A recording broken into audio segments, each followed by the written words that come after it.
There are currently 18 Christian faiths in the game. CK3 is very relaxed with what it considers to be a faith. Some are full-on denominations, some are movements, or special groups within another faith, or some are heresies. So if you want to know why some of these are in the game, stick around.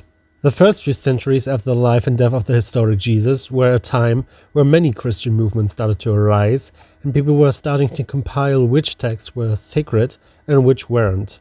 That is why you get some really weird takes early on that did not survive. Like the Gnostics that thought that the God of the Old Testament and the New Testament were different people, or the Gospel of Judas, which said that Judas betrayed Jesus on Jesus for Christ, so he could die for people's sins. This started to change in 325, when Constantine used his position as the Roman Emperor to call a meeting of the most important bishops in Nicaea. This was the first of the 7 ecumenical councils, which ended up establishing the differences between the major Christian denominations and what was considered to be proper Christianity and which wasn't. Let's start with Nestorianism.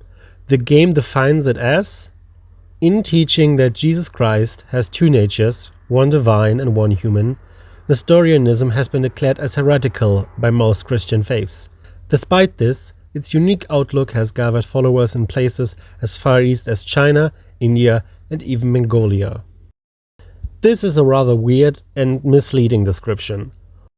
All mainline Christian groups agree that Jesus has 2 natures.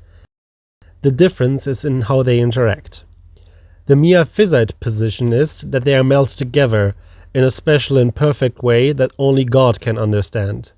The Chalcedonian is that they are not separated and unmixed. The Nestorian belief, named after Nestorius, is however that they are separated. This means that anything that affects human Jesus only affects human Jesus, and God Jesus only affects God Jesus. For example, one of the major problems that Mary is the mother of Christ, but not the mother of God.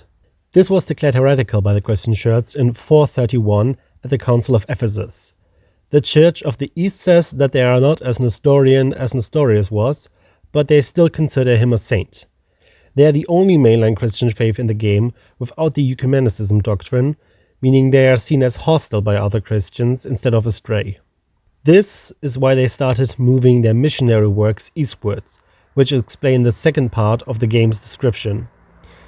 If you look at the religious map, you will see that it's starting in the Middle East near Baghdad with 16 counties at the first starting date, and spreading into Central Asia with just a few singular ones. Then over the times of the game it turns to 39 and 38 counties in the later one, slowly starting to lose any Syrian holdings, which are taken over by Muslim faiths. The 3 religious tenets are mendicant preachers, to display its heavy missionary work in the Middle and Far East, monasticism, as it had a big monastery tradition, and Dharmic, formerly Eastern, syncretism, to show its interaction with the religions of India and China, becoming a part of the local culture. The cross the game uses is the cross of Saint Thomas, one of Jesus' 12 disciples who is credited with bringing Christianity to India. These Indian Christians started to become associated with the Church of the East and therefore the Nestorian teachings due to their closeness. Its 5 holy sites are Jerusalem and Antioch, both members of the Christian Pentarchy. The city of Baghdad was the seat of the Patriarch from 7075 to 13017, while in-game its 3 historical patriarchs are all seated in Antioch. Shiraz Farsi, one of its strongholds, and this one in India, one of the centers of Indian Christianity. And this is why Nestorianism is presented the way in CK3 that it is. I hope this proved to be informative.